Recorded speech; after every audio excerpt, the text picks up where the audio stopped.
I rise like the sun sometimes, but then I fall. Like a black moon, I rise when the night falls. When the night falls, the mic calls, so listen, it's the ultraviolet rays that keep me rising on the mission. I rise like the sun sometimes, but then I fall. Like a black moon, I rise when the night calls. When the night falls, the mic calls, so listen, it's the ultraviolet rays that keep me rising on the mission. Are NBA teams protesting Rich Paul? So, I've been noticing over the last couple years, Rich Paul and Clutch Sports, they seem to have a strategy when it comes to pushing their clients to teams of their choice, right? It starts off as a refusal to sign any kind of extension. We saw that with Kawhi Leonard. We saw it with Paul George coming out and openly announcing that there was no chance they will sign any sort of extension with their teams. Then the next phase is requesting a trade. And then when requesting a trade to a specific team doesn't work, they end up threatening to sit out a year. We even saw this tactic from Kyrie Irving when he said he wouldn't re-sign with Cleveland, and then he requested a trade. And then when there was word that Cleveland would just sit on him, then he said he'd sit out a year. We saw the same thing. We saw Kawhi Leonard actually do it. He actually sat out, even though he actually was injured, so it's questionable. But he threatened to sit out that next season until his contract was up. And now we're seeing it again with Anthony Davis.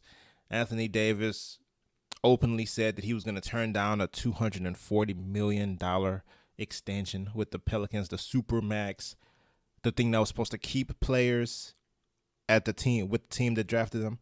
Yeah, that thing. He turned that down, so did Kawhi Leonard.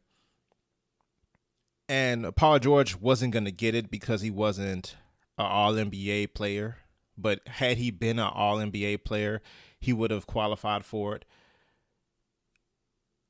So we see this tactic being used by Clutch, fairly often. It's the way that they try to steer their players to the teams of their choice, the destinations of their choice.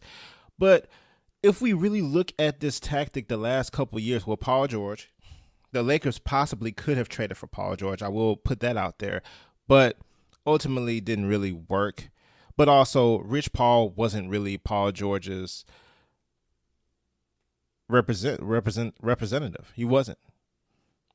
When you look at Kawhi Leonard, it's the same situation. He used a tactic, but he also wasn't Rich Paul's client. Kyrie Irving, it actually worked for Kyrie Irving, but it seems like Rich Paul had a whole lot of leverage with the Cleveland Cavaliers or whatever. And okay,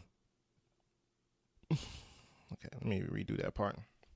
It also worked. It worked with Kyrie Irving, but I guess Cleveland just kind of got bullied in that situation.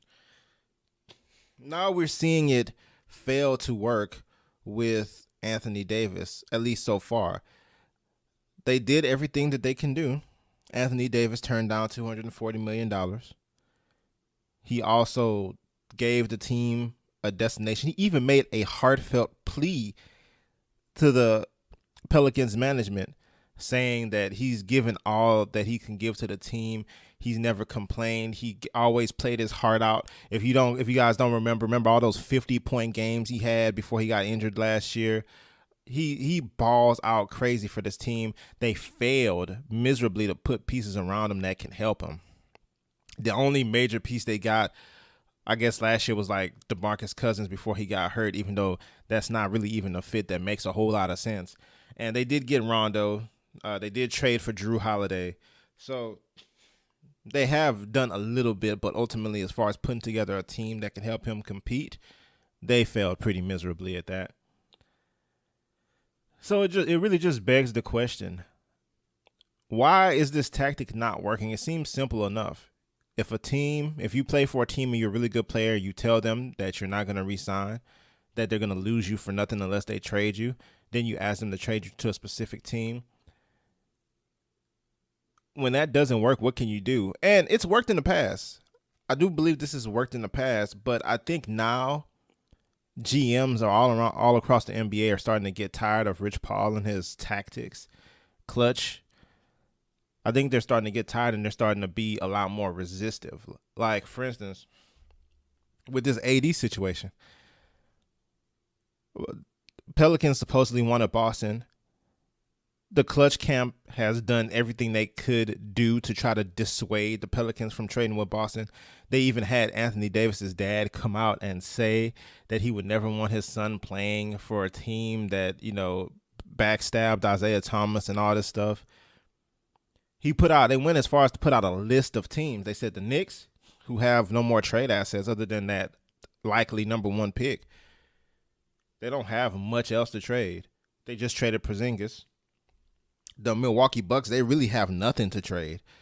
A late first round pick, if they even have this year's first round pick. All their good players are players that wouldn't necessarily be that great on other teams. I mean, Chris Middleton would probably be solid on another team. Eric Bledsoe has shown that he hasn't really been good anytime he's been with other teams except for Milwaukee. Milwaukee really doesn't have the pieces to make a trade like that work at all. You have teams like the Clippers who made the list. The Clippers don't really have any assets to trade for somebody of Anthony Davis. They have like their draft picks or whatever, but who do they have? Who do they have to trade? They have the salaries, but they don't have like the star power to try to trade for Anthony Davis or the potential star power to try to trade for Anthony Davis. All they have is that they're in LA. So to me, to say I want to be able to trade to the Lakers or I want to be traded to the Knicks, Milwaukee, or the Clippers, to me that's saying I want to be traded to the Lakers because those other teams aren't viable options. They don't have anything to offer the New Orleans Pelicans. Even as great as Milwaukee is, they're good because of their specific mix of players around Giannis. But those players on their own, I don't know that they would be a great trade package. Malcolm Brogdon, I'm not so sure he'd be like as good as he is with Milwaukee with another team. I'm not so sure at all because you have Greek Freak in there pulling a lot of gravity, pulling a lot of the defensive attention to him. So that's interesting. But anyway, just wanted to talk. It seems like the GMs are boycotting doing business with Rich Paul, or if they must do business with, like the Pelicans must do business with him right now, they're basically trying to put him through the ringer. Because right now, the current trade package the Lakers offered was the whole team, basically. You have Ingram, which I honestly think a trade will get done, but Brandon Ingram will not be a part of it. That's my personal opinion. I do not believe for 1 second that Brandon Ingram will be a part of this trade package if it happens. You have a player like Lonzo Ball who may or may not go to a third team. That's going to be very interesting to see how that works out. You have Kyle Kuzma, who is the real value in this trade right now and in the future. He's the real value. Then you have money filler like Lance Stevenson, Michael Beasley. And they're talking about 2 first-round picks. 2 first-round picks on top of all that. That's insanity. That is absolute insanity. And then when you hear the media broadcast that the Pelicans didn't even think that was enough. The Pelicans said 4 first-round picks. So to me, it just seems like they're trying to spite Clutch Sports. They just don't want to give in or whatever. They're just trying to resist because they know nobody's going to trade that. And the stupid thing about the Pelicans, if they continue to play this game, everybody keeps talking about Tatum. Boston is not trading Jason Tatum. Why? Why would they trade Jason Tatum for Anthony Davis for a year? It doesn't even make any sense. They're not trading Jason Tatum. I see a lot of Twitter hate on Jason Tatum right now, saying, 16 points a game. It's not the 16 points a game. Honestly, if Rozier was starting and he was playing the backseat to Tatum and Jaylen Brown and Gordon Hayward, and I'll bring up Gordon Hayward later, Tatum would be scoring a lot more. Kyrie is kind of blocking Jason Tatum a little bit. Kyrie's presence isn't the best thing for Jason Tatum, in my opinion. But if Rozier was starting like they were doing in the playoffs, Jason Tatum would be a lot better this year. We saw it in the playoffs. There's no reason to doubt that Jason Tatum is going to be a star. He could be in the conversation for the best player in the NBA during the time period when LeBron starts to get closer to retirement, and the Greek Freak and Luka Doncic and all those guys are rise to the top of the NBA. I think Jason Tatum is going to be in that conversation with those guys. Honestly, that's my personal opinion.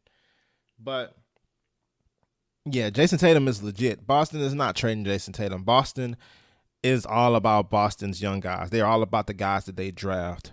And rightfully so. They should be all about the guys that they draft. They do a fine job drafting players. But they are all about their guys. They're not going to trade Jason Tatum of all people for anybody, I don't think.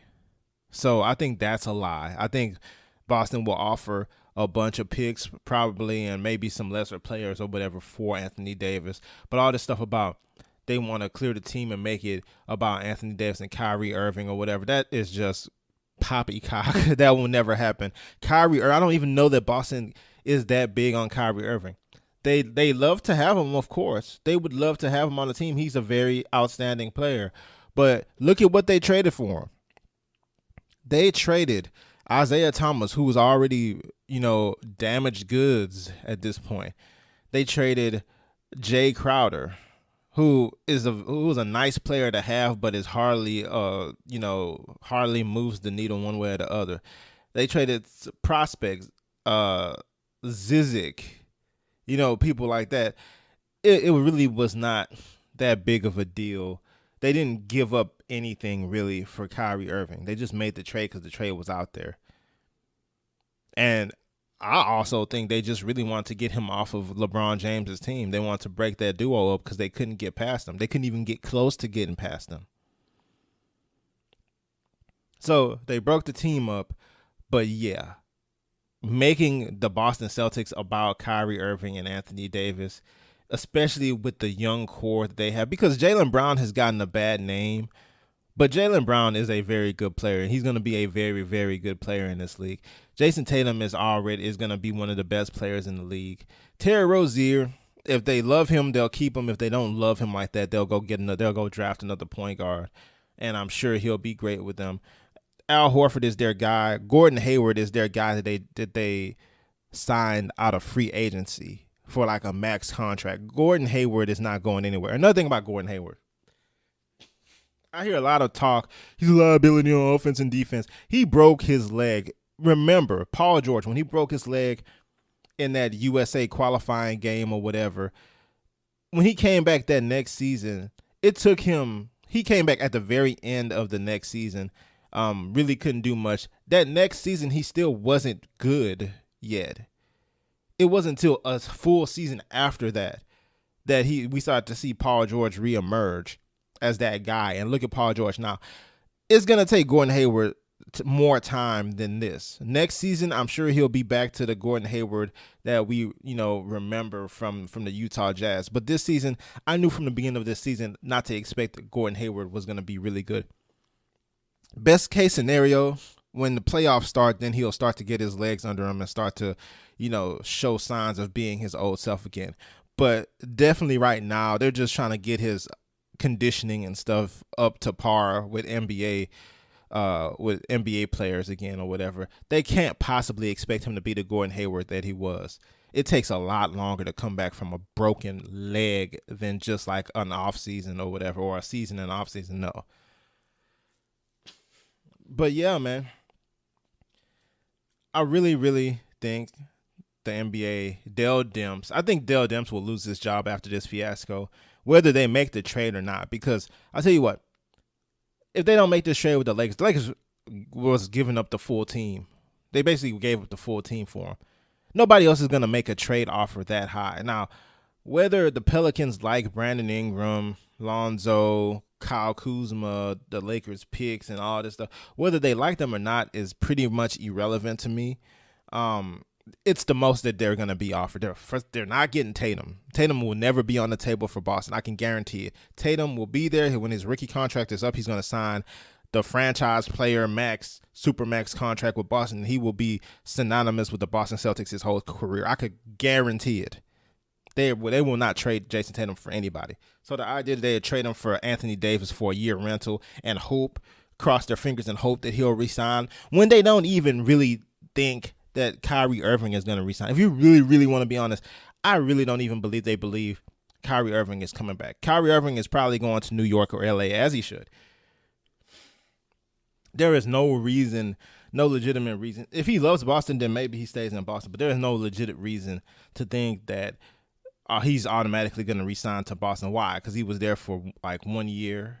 He's played for 1 year, and he seems pretty unhappy to me. No. And honestly, he shouldn't. Boston shouldn't even really want him back that bad. I don't understand he's one of the best players in the NBA, and I understand that just fine. But his presence there is going to hold back the growth and development of the younger players. Jaylen Brown hasn't been as good as he was in the playoffs. He shot poorly in the playoffs, but he was good in the playoffs. He hasn't been good, as good on either side of the basketball since Kyrie Irving came back. Jason Tatum took a full step and a half back from what he was last year in the playoffs. He took steps back. He doesn't get as many touches. He's not the focal point of the offense anymore. He took steps back. Kyrie Irving departing will ultimately be better for the Celtics team as a team, in my opinion, even though he's a far greater player than anybody else the Celtics have. But still, those guys aren't going to develop the same way under him as they would without him. And I'm sure Danny Ainge and ownership sees the same thing. So, yeah, Tatum is not coming to the Pelicans. I can guarantee that. And if that's really what the Pelicans are looking forward to and why they won't make this trade with the Lakers, then the Pelicans are stupid. Dell Demps will be fired after this fiasco is over. Because one way or the other, even if they make the trade, I think it's not going to work because he ultimately would have gotten taken by Rich Paul. And if they do make the trade, if they don't make the trade, they're not going to get a better trade for him. So either way, it's really a lose-lose. But yeah, man, I think teams are boycotting Rich Paul. I think the San Antonio Spurs were just like, look, we're not dealing with your BS at all. You can't tell us what to do with our player. You can't force us to take Brandon Ingram and Lonzo Ball. We not messing with you at all. They just didn't mess with the Lakers at all.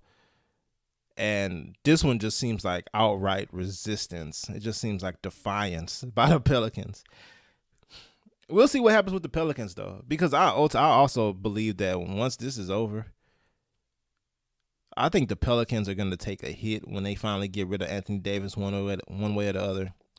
And I could see them selling that team. And if they were to sell that team, I would love for that team to move back to Seattle, because I really don't think New Orleans really wants or needs a basketball team. They are among the leagues year after year, are amongst the league's lowest,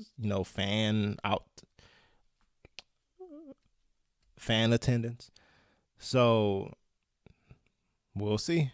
Anyway, let me know what you guys think about what's going on with Rich Paul, Clutch, the New Orleans Pelicans, and the Lakers. Leave it down below in the comment section. All right, see you next time.